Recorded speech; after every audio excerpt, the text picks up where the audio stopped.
Welcome to Side Hustle Paradise. I'm your host, Marc, the podcasting coach, bringing you expert sessions from top side hustlers and business owners where we teach you how to boost your income and do the work that you love.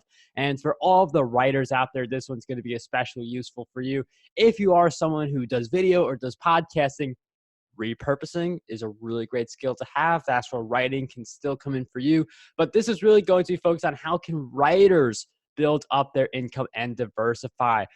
So we're going to get into that. The expert who joins us in this session, he is the blogger behind This Online World. That's a blog that teaches readers how to make money online, develop passive income streams, save money, and integrate technology into their lives for the better. Our guest works full-time at a digital marketing agency and has built up his side hustle to a respectable pace. And it is something that he continues to do during his time off the digital marketing agency. So our expert who joins us is none other than Tom Blake. Tom, welcome to the summit. Hey, Mark, thank you so much for having me and for the warm welcome. I'm really excited to talk today. Tom, I'm very excited to have you on Side Hustle Paradise, and we do have a lot of writers. That is what I talk about a lot on my YouTube channel, so I am anticipating a lot of people from there are probably going to tune into this summit, so definitely we've got a lot of great content to cover. I know that you are a blogger and you are a freelancer. I'm wondering how you approach that. Like, did you do the blogging first and that led into freelancing, or did you do freelancing and think, oh, I have to build my platform?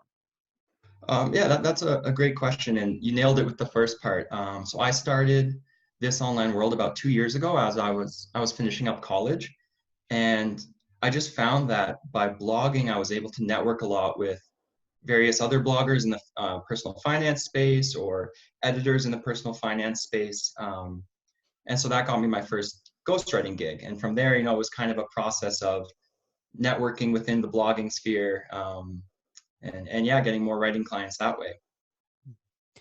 And it's interesting how you started with the blog and then you got more attention over time. Would you say that at the beginning, some people came to you and it was like, oh, wow, like I'm getting freelancing gigs my way, and then you actively sought them out, or was it the other way around? It was a bit of a combination. So the ghostwriting gig I got at the start was purely just, oh, hey, I stumbled across your blog. This was about a year into the whole process for context. They stumbled across the blog and they said, oh, you can maybe ghostwrite for us if you're interested. And so I took on that job. But what really kind of turned a corner for me in terms of freelance writing was I met another blogger by the name of, his name's Clint Proctor, and he runs Wallet Wise Guy. And he's a full-time freelance writer as well. And so he basically had enough connections. And he had all of, he knew other editors, he knew other freelance writers. So he kind of took on a bit of a mentorship role for me. So yeah, it was a combination. Got started with the blog, but then quickly found, mentors in the space or I guess the right connections at the right time. And one thing that's really important there is Tom mentioned he was doing it for a year, then he gets connected with someone who has these different connections. So there is a mix of skill and luck. And part of it is based on who you are connecting with and what relationships, not just the ones you are creating, but the ones that you are nurturing, the ones that go months and years into the future rather than just one-off transactions. So that is a very valuable insight that Tom shares with us. And what were some of the things you did? I know that, a year in, you get your first freelancing. How does that then expand, and how are you able to take on the workload? Because for some people, having these different things all over the place can really cause a lot of stress and eggs fall out of the basket. Yeah, no, that's also a great question. Because I kind of struggled with that for a while, balancing like full-time work, blogging, and freelance writing. And I think like kind of diverting your attention or making your attention as efficient as possible, I think is important. So I started outsourcing a lot of my work for the blog, which kind of turned it semi-passive. And then I was able to spend a lot more time pursuing freelance writing. So, I started outsourcing my Pinterest marketing on the blog, and I hired some other writers to kind of handle a bit more of the content production. And then I started pitching more writers on my own time, or, really honing my focus in on just freelance writing and kind of leaving the blog as a side project. And it's interesting how Tom's delegating, and that is something very important to do as you grow and also realize this is not sustainable. Like it's not, there are things that are sustainable, like freelance writing, but they're not sustainable if it's just you because everyone has that limit to how many Mhm. things they can do. And that's where the delegation comes in. Now, we've talked about the freelancing quite a bit, but I'm wondering if you could share with us what are some of the things you're doing and things that are working to help you with boosting your income from your blog instead of just the freelancing? Oh, that's also a great question. Because I know it's one of those weird things where you, sometimes I feel like I want to spend more time, or I think other people are the same. They want to like build passive income streams. But then you look at working a traditional job or freelancing, and the pay is immediate, so it's so much more enticing sometimes. But yeah, I've tried to reframe my thinking about the blog as a longer term play and a purely passive play. So, I have ads on the blog, I have affiliate programs, and I try to use it to funnel a little bit more freelance opportunity my way.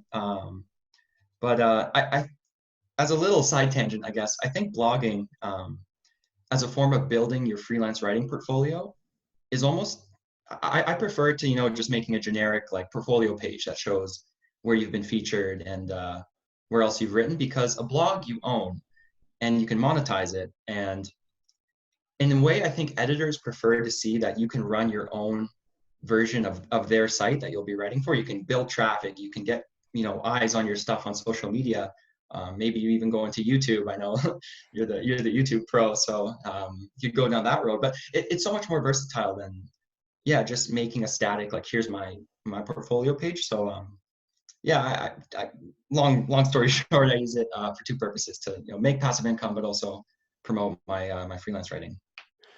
And that is a great point because you want to think who is the person you're trying to reach. Some people, they Mhm. want to get coaching clients.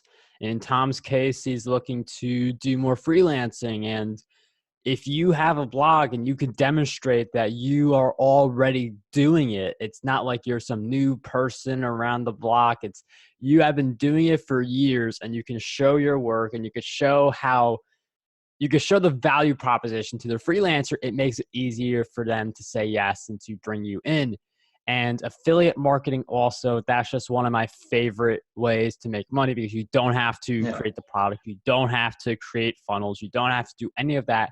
It's good to do that stuff for yourself eventually, but affiliate products make it, it's a no excuses play for just being able to get started. So with the affiliate Mhm. marketing, how do you find great offers and then promote them on your blog for revenue? Yeah, that's honestly probably what I struggle with the most in terms of blogging. I make about 80% of my blog income from ads, which is probably more than a lot of bloggers, and a lot of bloggers are very skilled at affiliate marketing. I'm working on it, but I joined a variety of affiliate networks, so Flex Offers or Commission Junction, or I'm in another one now called Aragon Premium, which is just for finance bloggers or finance publications. So yeah, I use a mixture of affiliate networks. Part of networking has helped as well because you'll meet bloggers or other freelancers who sell courses, and oftentimes they'll give you the course for free. You can try it out, and if it's something you actually believe in and use and you find useful, you can turn around and write a review about it, or promote it on social media. So it's been a mix of direct affiliate partnerships for me, and then a lot of affiliate network kind of deals. Yeah. I mean, those types of networks are really good to be in because you just really need to find one, two, maybe three products that convert really well for you. And when you get those products to convert really well, you just keep rinsing and repeating and you see more results happen. Now, it is interesting that a lot of your revenue comes from ads because when you do make revenue from ads, it indicates that you're getting a lot of traffic because that's the name of advertising. So I know you mentioned Pinterest earlier. I'm wondering if that is your top stream of traffic and like what are you doing to drive that type of traffic to your blog? No, absolutely. That's I know SEO and traffic in general over the last year has been pretty crazy. But yeah, so organic traffic is still my main source of traffic. Pinterest is a close second though. Pinterest has been nice because, as I mentioned, I've outsourced it completely, so it's pretty free traffic for a relatively cheap amount per month. And then, yeah, the rest is mostly organic traffic. So in terms of my strategy there, it's kind of the tried and true, try to become an authority on the topics you're talking about, maybe target some low competition keywords with a decent amount of search volume behind them. And just, I've slowly just worked on growing the exposure for this online world in terms of both a social media side and then kind of an SEO side. So the backlinks pointing to it, how authoritative it is in the eyes of Google. So it's a long-term play, which is also why it took about a year for anyone to even notice and say, hey, do you want a ghostwriting offer? Because we saw your blog. I guess when I said a blog is a better play than making your own freelance portal, you have to be in it for the long haul in that case. So it's a longer term play, but still worth it, I think, if you have the time. Yeah, I mean, building your own platform is that long-term play. Like a blog, a YouTube, a podcast, or anything like that is a long-term play. Connecting them all together definitely helps, but we are looking at a long-term play. And then you have something like freelancing in between that does give you a steady stream of gigs, steady stream of income. So there are definitely a lot of different ways for writers to earn extra income. It just comes down to building your platform, getting different gigs, and making the most of the opportunities you're given. No, absolutely, I agree. It's fascinating how things will even snowball too. I mean, and especially in the blogging world and freelancing world, I mean, you might feel stuck for 6 months at a time, but all of a sudden the next week you get 2 clients and there's a Google update or something on Pinterest went viral. And yeah, things can definitely snowball if you just stick with it, even if it takes, a year or two. Yeah. Year or two, maybe. It just depends on how much work you put in and Mm-hmm. working smart instead of working hard. I feel like Yep. this session gave us a lot on how to do that smart instead of hard. And if you want to learn more, one of the things I do recommend is, if you liked Tom and you liked what this session was all about, I recommend you check out his stuff. So I wonder if you could share with us, where do you want us to go to continue to follow your journey and find your work? Oh, yeah. Thanks, Mark. I guess if anyone wants to keep on reading or following the story, you can go to thisonlineworld.com. That's the same Twitter handle I have or the same medium.com handle I have if you want to go follow me over there. We will have those links for everyone who wants to follow Tom and his work. Once again, Tom, thank you so much for coming on Side Hustle Paradise. It was such a pleasure to have you here today. Oh man, thanks so much for having me, Mark. And yeah, it was a pleasure talking today.